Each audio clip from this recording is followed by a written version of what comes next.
Cette petite balade permet de faire une pause dans les préparatifs d'Atypique. C'est vrai que ces dernières semaines nous ont réservé quelques surprises.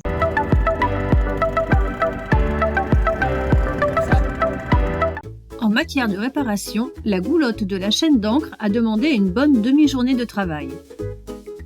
Mon problème, c'est que la chaîne, si tu veux, en remontant ou en descendant, me bouffait ici le plastique et le velcro. Creuser ici me faisait un trou, et donc j'avais de l'eau dans le corps. Donc en fin de saison, j'ai mis un coup de mastic juste pour boucher le trou, mais c'est une solution un peu courte. Donc j'ai fait faire un martyr en inox pour protéger justement, éviter d'avoir des trous. Au départ, je respectais un demi-tube, mais j'ai pas trouvé. Donc je vais le fixer ici. Voilà, comme ça. Donc il est déjà pré-troué, je l'ai fait pré-trouver. Et j'ai plus qu'à nettoyer un peu mon mastic que j'avais mis, mettre du Sika, les vis, et j'espère que ça fera le job.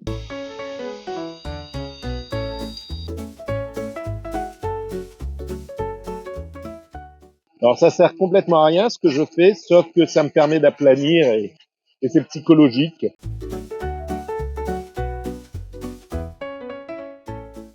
Je suis en train de poncer l'endroit que j'avais mastiqué pour éviter que l'eau rentre dedans. Voilà, maintenant il faut bien dépoussiérer. Je nettoie avec de l'acétone pour dégraisser au mieux, pour que ma mastic-colle puisse tenir.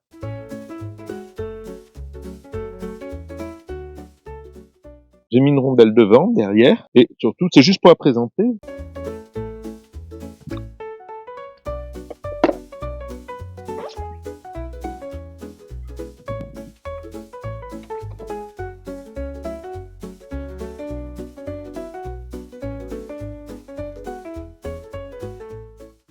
Alors, je mets des gants parce que tout simplement, j'aime pas avoir du Sika plein les doigts.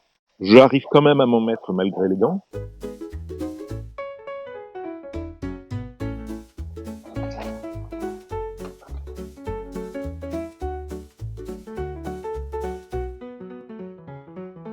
Je dégraisse la barre aussi.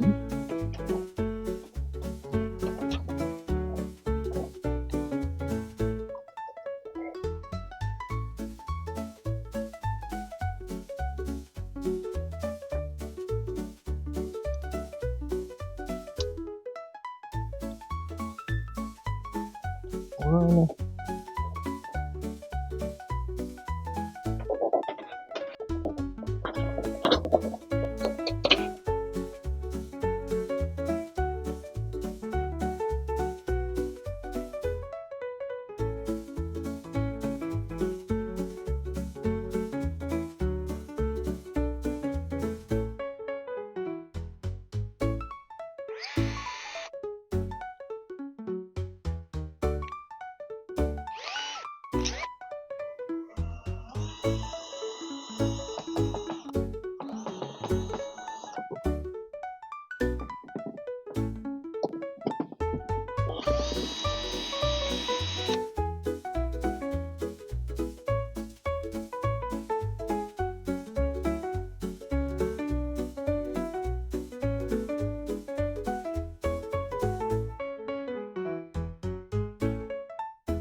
Donc en espérant que ma chaîne va pas taper sur les côtés maintenant, il va me bouffer le côté, c'est pour ça que je voulais mettre un demi-tube.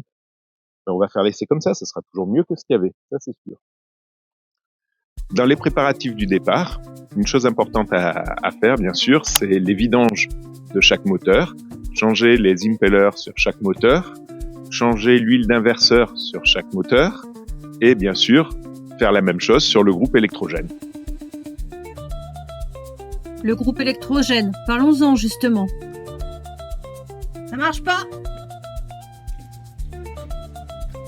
Essaye d'appuyer sur on. Non!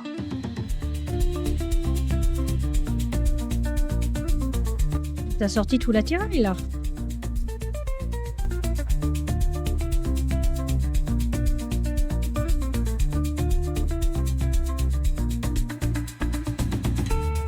Faute de trouver une anomalie sur le groupe, William s'oriente vers le tableau.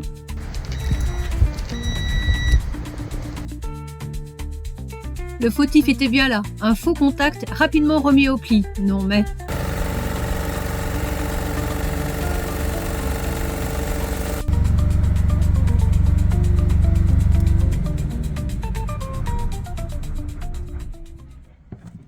Ça fait moins de bruit quand même. Le dessal a été hiverné. Pour sa remise en route, il faut d'abord remonter le filtre 5000 tons neuf, ouvrir le passe-coque bien sûr, et le courant, et lancer la mise en route du dessal. Je fais la mise en route dans le port, donc je récupère l'eau que produit le dessal dans un autre bidon, car ensuite il va falloir que je refasse un rinçage du dessalinisateur, parce que je ne vais pas l'utiliser pendant encore une bonne semaine. Donc il faut le remettre à plat. Donc là-dessous, comme j'ai fait mes modifications, je me suis assuré de ne pas avoir de fuite non plus. Et là, je récupère l'eau du dessal pour l'instant, pour pouvoir après faire mon rinçage.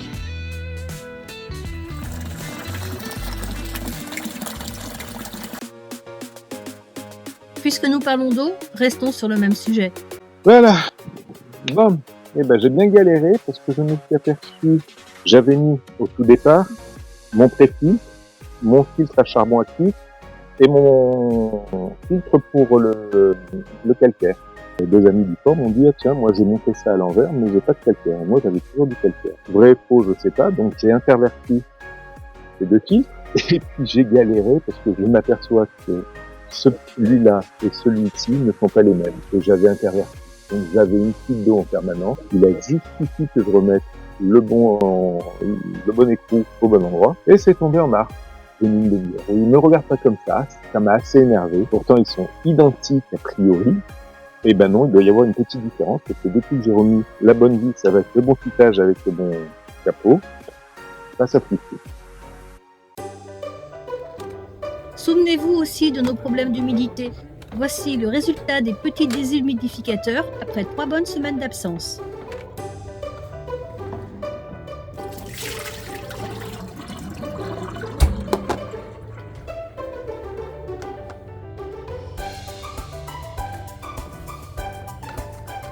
Là on est bon.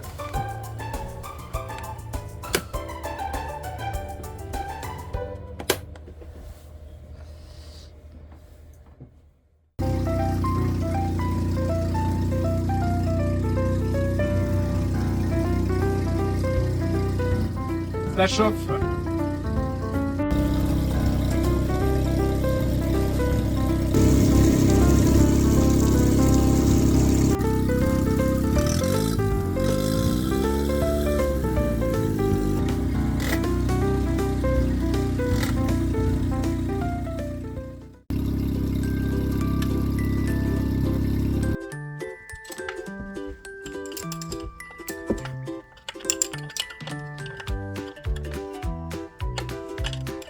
Un peu coincé.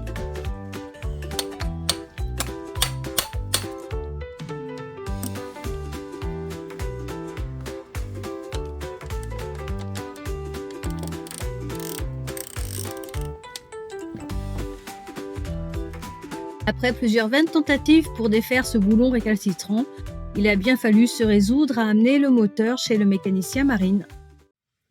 Voilà, on sort de chez le mécanicien marine. Finalement, on a bien fait d'amener le moteur de l'annexe parce qu'il n'y avait pas qu'une histoire de boulon. On a le carburateur qui est bien bousillé. Donc il va en commander un, il essaye d'être dans les délais a priori et il devrait même nous livrer le moteur. C'est pas mal. En attendant de récupérer le moteur de l'annexe, nous poursuivons la mise en route d'Atypique. Rendez-vous la semaine prochaine. À bientôt!